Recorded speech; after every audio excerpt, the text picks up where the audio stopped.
గ్యాస్‌కి కానీ, గుండెకి కానీ ఆల్మోస్ట్ సిమిలర్ ఫీచర్స్ ఉంటాయి. కొన్నిసార్లు కన్‌ఫ్యూజ్ అయ్యి అదనుకోని, అదనుకోని అయ్యే రోజులు కూడా ఉంటాయి. కాకపోతే ఇక్కడ మనం తీసుకోవాల్సిన జాగ్రత్త ఏంటంటే పర్సిస్టెంట్‌గా ఉన్నప్పుడు అస్సలు రిస్క్ తీసుకోకుండా ఫస్ట్ ఒక ఈసీజీ ఒకటి తీపిచ్చేసుకుంటే అంతా క్లియర్ అయిపోతుంది. గ్యాస్ వల్ల వచ్చే నొప్పో అర్థం కాక, గుండె నొప్పో అర్థం కాక చాలా టెన్షన్ పడుతూ ఉంటారు సార్.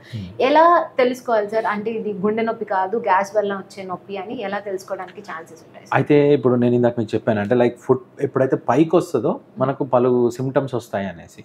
సో చెస్ట్ పెయిన్ అనేది సహజంగా ఏంటంటే 3 కారణాలు దానికి కూడా.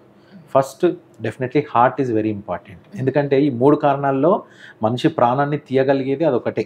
ఎవరు కూడా గ్యాస్ నొప్పితో చచ్చిపోరు. ఇప్పుడు కొంతమంది మామూలుగా చెప్తూ ఉంటారు, మా మదర్కి గ్యాస్ నొప్పి వచ్చిందండి, గ్యాస్ నొప్పి వచ్చిన తర్వాత మేము గ్యాస్ నొప్పి అనుకొని అలాగే ఉన్నాము, ఆ తర్వాత గ్యాస్ నొప్పితో చనిపోయారని. కానీ గ్యాస్ నొప్పితో ఎవరు చనిపోరు.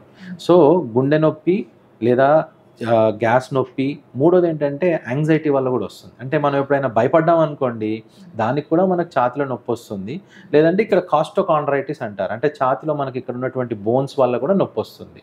అయితే ఈ గుండె నొప్పి, గ్యాస్ నొప్పిని డిఫరెన్షియేట్ చేయడము చాలా ఇంపార్టెంట్ అనమాట. ఎందుకనంటే ఈ రెండిట్లో ముఖ్యంగా ఏంటంటే గుండె నొప్పి అనేది చాలా ఎక్స్క్రూషియేటింగ్గా ఉంటుంది. అంటే చాలా డీప్గా ఉంటుంది, సివియర్గా ఉంటుంది. అది మనకు గాలి పీల్చుకోవడానికి కూడా ఇబ్బంది అనిపిస్తుంది, చెమటలు పట్టేస్తాయి, కళ్ళు తిరిగినట్టు అవుతుంది. అండ్ ఒకటి ఏంటంటే హార్ట్కి సంబంధించిన నొప్పి క్లాసికల్గా ఈ జా వరకు రేడియేట్ అవుతుంది, నెక్స్ట్ హ్యాండ్కి రేడియేట్ అవుతుంది, కొన్నిసార్లు వెనక్కి కూడా రేడియేట్ అవుతుంది.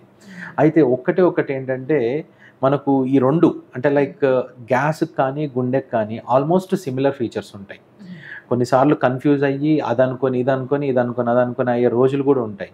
కాకపోతే ఇక్కడ మనం తీసుకోవాల్సిన జాగ్రత్త ఏంటంటే పర్సిస్టెంట్‌గా ఉన్నప్పుడు అస్సలు రిస్క్ తీసుకోకుండా ఫస్ట్ ఒక ఈసీజీ ఒకటి తీపిచ్చేసుకుంటే అంతా క్లియర్ అయిపోతుంది.